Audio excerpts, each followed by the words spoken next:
We're joined today by Enrique Salem, CEO of Symantec, the largest security vendor in the world and maker of the popular Norton antivirus software. He oversees 18,000 Symantec employees in more than 40 countries and is an expert in the field of cybersecurity. Enrique, welcome to Bloomberg West. Great to be here with you. So you guys are now on the front lines of cyber warfare. Do you think that cyber attacks should be considered acts of war? Well, they are equivalent in many ways. They have the same intent. They're basically trying to disrupt the economy. They're trying to bring something down. One of the most visible attacks happened last summer, what was known as Stuxnet, where an attack took down the uranium enrichment capabilities of Iran.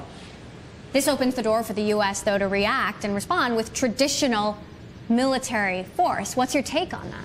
Well, look, anytime that you deal with these sorts of situations, you got to be ready to respond. Now, do you respond with traditional conventional weapons, or do you respond with a cyber attack of your own? And so I think there's a lot of discussion about what is the appropriate way to respond.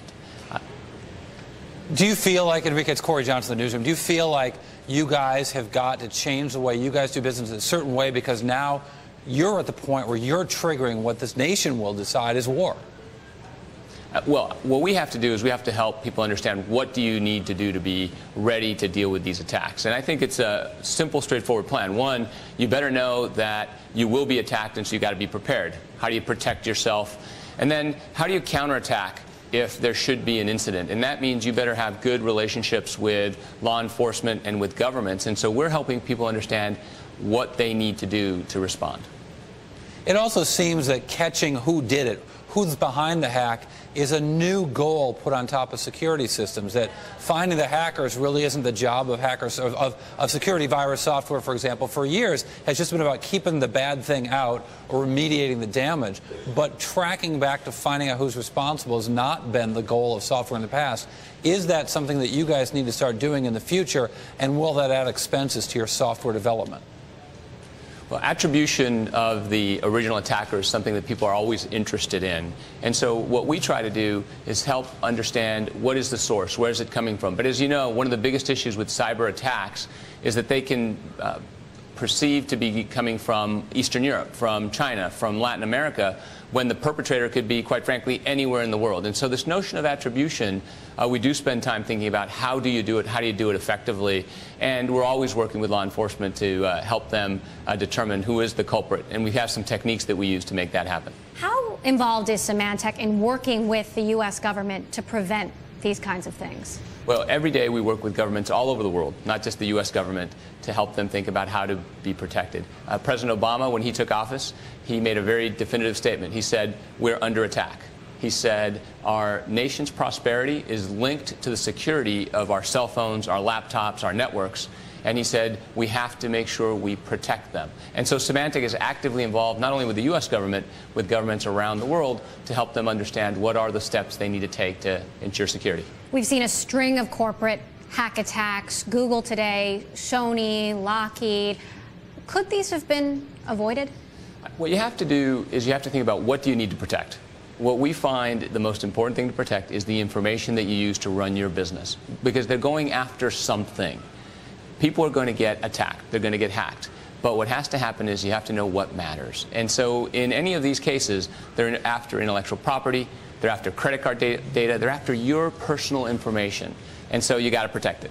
Are companies spending enough money on protecting themselves? Should they be spending more? Well, thank you for that. We think they should be spending a lot more. And we believe that there are opportunities for companies to be more efficient in how they spend their money, but also to make sure they know what to protect. There's really two things to protect: users and information. If you do a good job of protecting those two things, you're going to be probably better off than you are today.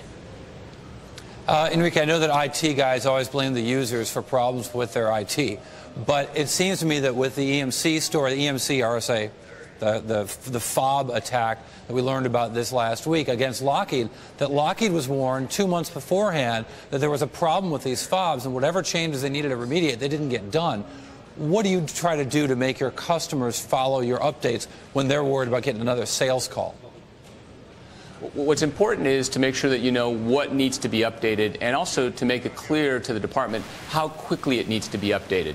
So if you give them what and how quickly they should move pretty expeditiously. Now, sometimes if you've got a deployment that's hundreds of thousands of end users or devices, that may take some time to remediate. And so in every situation, you always want to think about how do you remediate very, very quickly, because you are going to get attacked, and it's important to have a recovery plan. Yeah, I talked to Lockheed yesterday. They have 130,000 employees at the last 10K filing. They wouldn't tell me yesterday how many users of the internet they have, their intranet. But to be clear, it seems to me the cost of remediation is greater than even the 130,000. You tell me, if there's a problem at one company that needs to be fixed, do you suddenly have to fix that at every company? Usually when there's a major vulnerability that are using what I'll call common technology, common code, for lack of a better word, you probably want to make sure that all of the systems are being remediated. In many cases, there are multiple factors at play. So something that may hit one company, they may not have all the information they need to go after another. But once you see something as high profile as this situation, you really do need to think about how do you remediate all of the businesses to make sure they're protected against a potential future attack.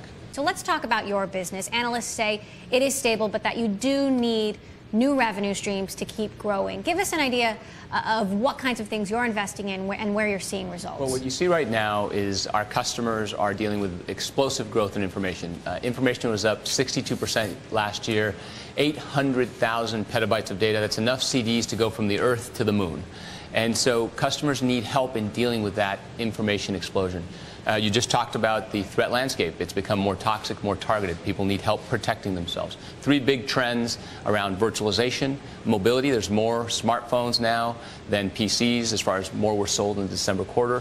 And you're also seeing a lot of new services from cloud computing. And so when you look at those five big mega trends, those create opportunity for companies like Symantec to help people protect their information and protect the people who use that information. You said you'll spend $1.25 billion on acquisitions in mobile and cloud. Where do you see the biggest opportunities? Well, the three areas that we're targeting are mobile, cloud, and virtual. And so what we're saying ultimately is that's what our customers need. What we're trying to do right now is make sure that as there's all these different mobile platforms, you've got Android, you've got iOS, you've got WebOS, you've got Windows, and so customers need help authenticating users, managing those devices, because every corporation is saying, I want my employees to be able to bring their own device to work, and so we need to help them enable that. And so that's where we're spending. So talk to me about mobile. Why are you doing all these acquisitions, specifically in the world of mobile, instead of developing it internally? What is it? You guys spend a ton on R&D, but then you go out and buy these companies for their innovation. What are they doing that you guys can't do internally? What we do is we're looking at a couple of different areas. We touched a little bit on mobile. We also see opportunities in virtualization. We see opportunities in cloud-based services. And we're always developing capabilities internally. But we're also looking to tuck in or augment what we do with third-party technologies. And a lot of times, it's a small piece of technology that we haven't put into our portfolio. And from a time-to-market perspective, it's just more expeditious to go out to a third party. We're very comfortable with a lot of the innovation we drive every day inside of Symantec, but we want to be able to use our resources to accelerate our time to market and get more customers to use Symantec technology. Is there a certain way, how do you go about finding these companies? Is it your guys know this beat, or is it more about new threats develop and you can quickly acquire the small companies that have found ways to fight those new threats? What we're doing every day is we're spending time what I would call prospecting the marketplace. Most of the things that we do are driven by our lines of business, where they will say to us, we have a capability that we need. They'll work through our corporate development department and we'll identify half a dozen prospects. Rarely is there only one company that does what we are interested in, and that allows us, quite frankly, to find the best technologies on the market and bring them into Symantec. Over the last year, we acquired three technologies. One was VeriSign's security business, PGP and Guardian Edge. And last week at our Financial Analyst Day, we told the street that we had forecast about $165 million in revenue from those three acquisitions, and we did about 185. All right, Enrique Salem with Symantec, the cyber battlefield changing rapidly. Great to have your insights on that here on Bloomberg West. Pleasure to be here with you.